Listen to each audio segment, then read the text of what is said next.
Dennis, pertanyaan pertama sih. Oh, Karena serius banget ini nih kan kayaknya ya.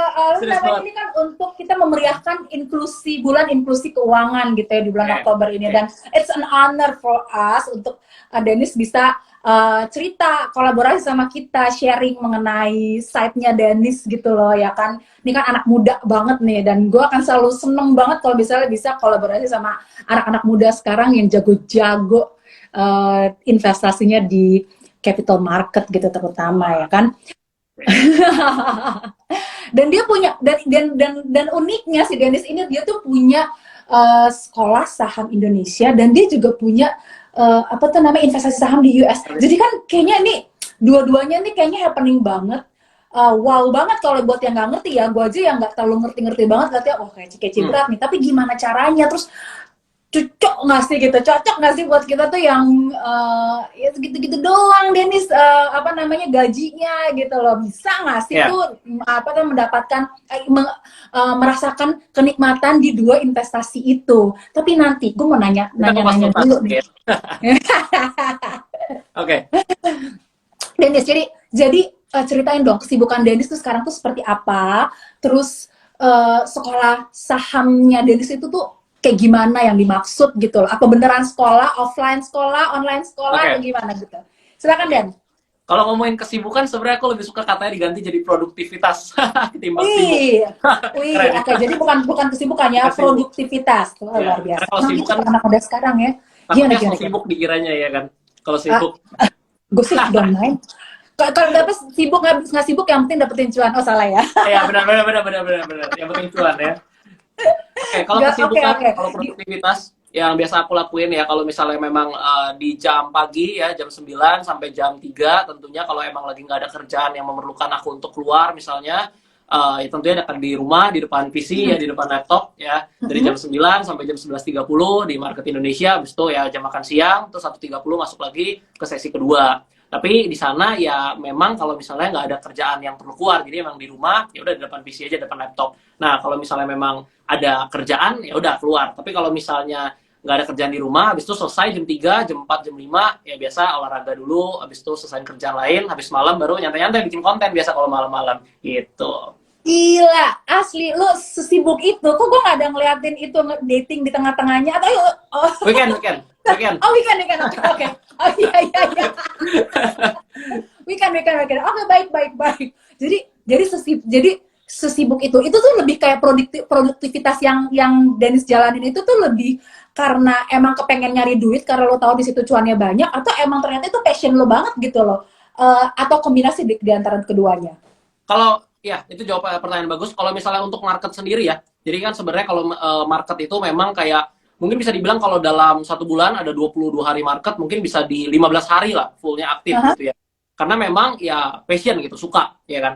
Walaupun misalnya kayak contoh hari ini marketnya mungkin agak kurang enak gitu ya dan nggak trading gitu kan, tapi tetap diliatin gitu, tetap pantengin sambil kalau nggak ada yang menarik ya udah bacain berita ya sambil baca buku sambil liatin karena memang udah hobi dan passion di sana. Karena kalau kita Ah, ngomong trading juga, aku bukan tipikal yang scalper, jadi yang bener-bener tiap hari trading, enggak. Tapi kalau untuk pantenginnya, liatinnya aku tetap di sana karena memang suka. Nah, tapi kalau misalnya untuk instrumen lain ya seperti misalnya forex, kripto dan lain-lain, itu aku trade ya kalau memang ada waktu senggang, misalnya lagi sama temen-temen nih, wah ini nggak ada kerjaan nih malam-malam nih, ya kan? Ya udah datang kita ke ruko oh berarti lo ngobrol-ngobrol lo sambil trading. scalpingnya di forex. Ya ya, benar. Oke, lu scalping di forex. Oke, teman-teman, komen dong lu pada scalping di mana? Ada yang tim forex atau yang tim saham gitu kan? Atau memang bukan tim scalping aja gitu kan? Kalau gue sih gue nggak tahu ya definisinya sebenarnya tuh scalping tuh. Gue tahu, cuman maksudnya apakah gue bisa mendefinisikan diri gue sebagai yang tukang Ah, scalping apa enggak gitu? Ada way I don't care gitu kan? Yang penting mana-mana yang hatiku senang, di mana-mana hatiku senang, di mana-mana hatiku benar. di mana dompet gue cuan. Intinya gitu, ya kan? Terus dan ceritain tentang sekolah saham. Oke, sekolah saham. Ya, jadi sebenarnya di 2020 gitu ya. Kan aku Hmm. lihat pertama mulai bikin konten dan di sana kontennya mengenai finance dan saham. Nah, Hmm. aku lihat itu pertanyaan sering banget muncul pertanyaan yang sama di 2020. Oh. Pertanyaan itu aku misalnya bahas ya saham A, saham Hmm. B, atau misalnya fundamental, teknikal dan lain-lain. Pertanyaan itu mayoritas 90% nanya saham itu apa, Kak? Saham itu apa, Bang?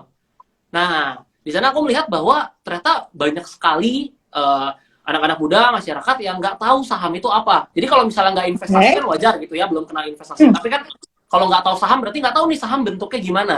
Nah, menurutku berarti kan secara literasi ini masyarakat Indonesia perlu banget nih didukung ya, diedukasi supaya ngerti nih, oh ternyata saham ini merupakan salah satu instrumen investasi, ya kan? Investasi itu penting, kelola keuangan itu penting. Nah, di sana di 2020, tepatnya di bulan Juni, aku buat yang namanya Sekolah Saham Indonesia. Tujuannya adalah supaya bisa jadi platform edukasi sekaligus media nih yang berkaitan dengan saham dan investasi gitu. Gue suka nih. Emang anak muda tuh spiritnya mesti kayak gini gitu kan.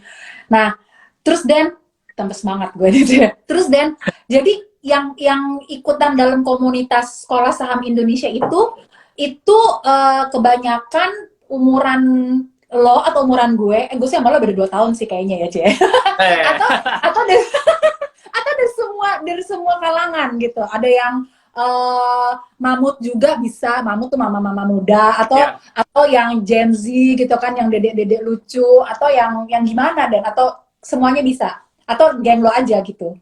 Sebenarnya di komunitas ini agak bervariasi ya Kak ya. Jadi ada event yang aku panggilnya Cici, aku panggilnya Kak karena lebih tua dari aku. Tapi kalau mayoritas itu paling banyak itu memang Gen Z sih.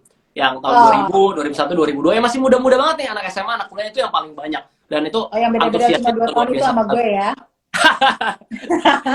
Dan itu kok suara kenceng banget kalau misalnya gue bilang beda. Ketawanya ngeledek ya? Ngeledek ketawanya. Nggak apa-apa Dan, yang penting jiwanya muda ya kan. Dan tapi gue suka banget sama lo bilang lo kerja produktif tapi lo masih bisa olahraga. Gue suka banget, emang harus begitu Bo. Kesehatan kan penting ya, investasi kesehatan ya. Itu penting banget.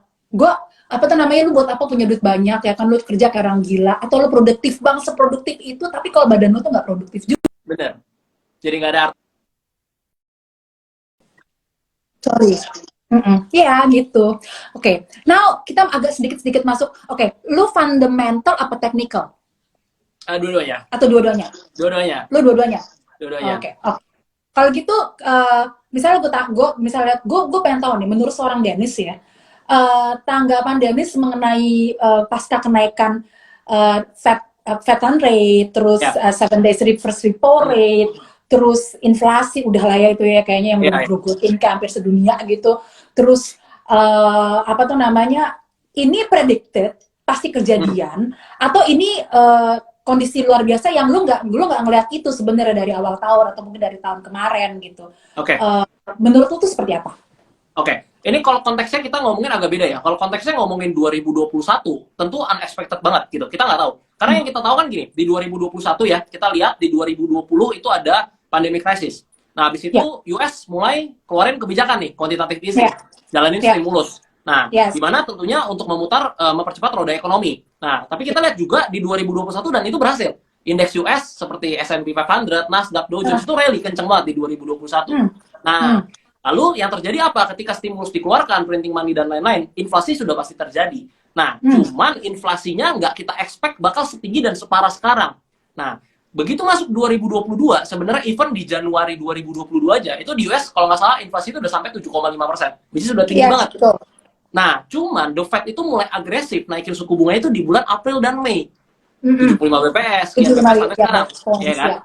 Nah, jadi kalau misalnya ditanya 2021, nggak expect pasti. Tapi di 2022 itu udah expect banget. Dan even di mulai bulan April dan Mei, aku juga sering banget bikin konten mengenai edukasi ya, mengenai proporsi cash. Ya jadi tentunya untuk teman-teman yang udah praktek, yang udah invest dan trading di pasar modal, raise cash aku selalu bilang.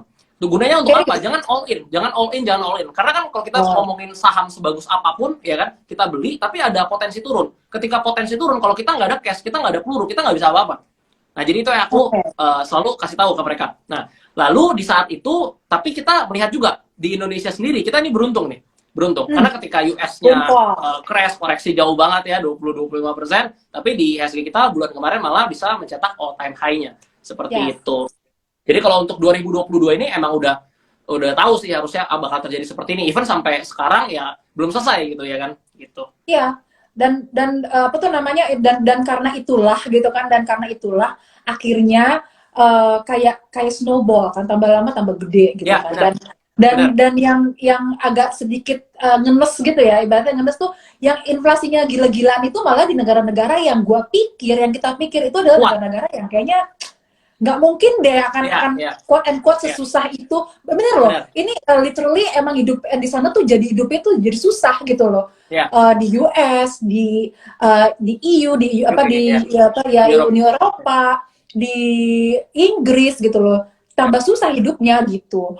Terus kalau nanggepin isunya, bukan isu sih ya, bahwa semua kayak World Bank udah bilang, Bu Menteri udah bilang, terus Pak Presiden udah bilang bahwa kita akan memasuki resesi global di tahun depan yang hampir dipastikan itu akan terjadi. Gelap ya. Menurut Dennis, yoi gelap Ya. katanya gitu. Tapi kan gelap itu sebenarnya sebagian orang itu menjadi tempat yang baik gitu. Warna yang bagus.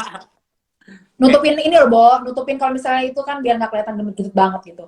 Nah, itu katanya akan gelap, akan resesi global. Itu predicted juga nggak menurut Dennis? Kalau misalnya kita ngomongin mengenai resesi di 2023 ya, ini mungkin atau enggak terjadi, bisa aku bilang sangat mungkin terjadi. Tapi disclaimer, ini bukan buat nakut-nakutin teman-teman semua gitu ya. Jadi jangan sampai, oh ya nih resesi nih, habis itu cerna semua berita, oh ini resesi jual rumah, jual aset semua, stay cash gitu, karena takut ya kan. Jangan seperti itu juga. Wait. Speaking of jual-jual aset, Bo, lu Dennis baca nggak sih itu semua orang tuh sekarang iya pada ngejualin ya, itu ya, tuh udah kayak jual, udah kayak ngelego gitu loh, semurah itu katanya. Itu adalah salah satu bagian di mana orang-orang tuh udah mulai worry dan dia udah nggak mau lagi dibilang kaya kalau dia punya banyak properti, tapi dia mau menyelamatkan posisinya dia dalam bentuk cash. What do you think? Ya itu ada salah satu bentuk keresahan orang. Sinyal, ya benar. Salah satu itu. Cuman ya kita nggak tahu ya di lapangannya itu datanya bener-bener sengeri itu atau cuman memang digoreng media aja gitu kan. Kita kan nggak tahu. Tapi itu bisa menjadi sebuah sinyal. Nah, cuman lanjutin yang tadi ya, kalau kita lihat ya, kenapa ini mungkin terjadi. Yang pertama, kita lihat secara kondisi makro, secara global, ini semua terjadi di bukan cuma satu negara, tapi di banyak negara inflasi ini terjadi.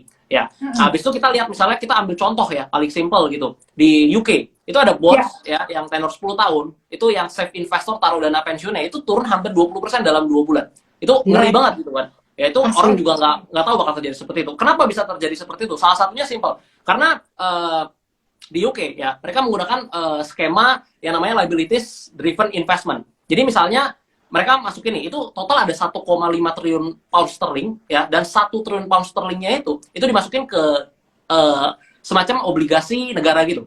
Nah, cuman bedanya mereka itu punya skema, mereka repokan atau mereka gadaikan ya. Setelah itu mereka beliin lagi seperti itu. Nah, permasalahannya kalau misalnya dia naik terus sih nggak ada masalah ya. Nah, ini masalahnya kalau turun bisa margin call gitu. Nah, itu bahaya banget. Nah, juga kita melihat negara-negara lain ya yang inflasinya tinggi, suku bunga dinaikkan. Nah, ini yang menjadi ngeri. Tapi kalau kita lihat misalnya Indonesia sendiri ya, justru menurutku better gitu. Jauh lebih baik daripada negara lain. GDP kita masih oke, ya kan?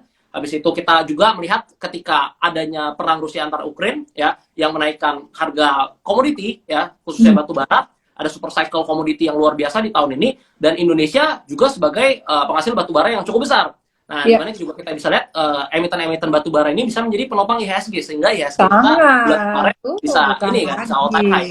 Nah, lalu kalau kita lihat inflasi sendiri, ini kan yang terjadi ini kan bisa dengan dua sebab gitu ya, demand atau supply. Nah, kalau misalnya supply, logika simpelnya seperti ini. Misalnya, ini karena batu bara kurang nih, gas kurang, ya kan? Kita misalnya, gimana nih kalau batu bara kurang? Simpelnya kan, oke, kita bikin tambang batu bara. Kita produksi dong batu bara, logikanya gitu kan. Nah, pertanyaannya kan nggak mungkin gini. Kita bikin tambang batu bara 1 minggu jadi, langsung bisa produksi. Wah, nggak mungkin. Kita perlu proses yang panjang, ya kan? Lama. Nah, itulah kenapa inflasi ini nggak bisa ditekan atau nggak bisa ditutup bungkus dengan secepat itu. Sedangkan kalau memang karena inflasinya, karena demand, ya udah suku bunga dinaikkan, itu tentu akan sangat membantu dan meredam inflasi. Jadi menurutku ini butuh waktu yang cukup panjang, tapi kalau andaikan ya resesi itu terjadi, at least kita udah sedia payung dulu nih ya. Tapi kalau misalnya harapan kita ya jangan sampai terjadi di Indonesia. So far seperti itu.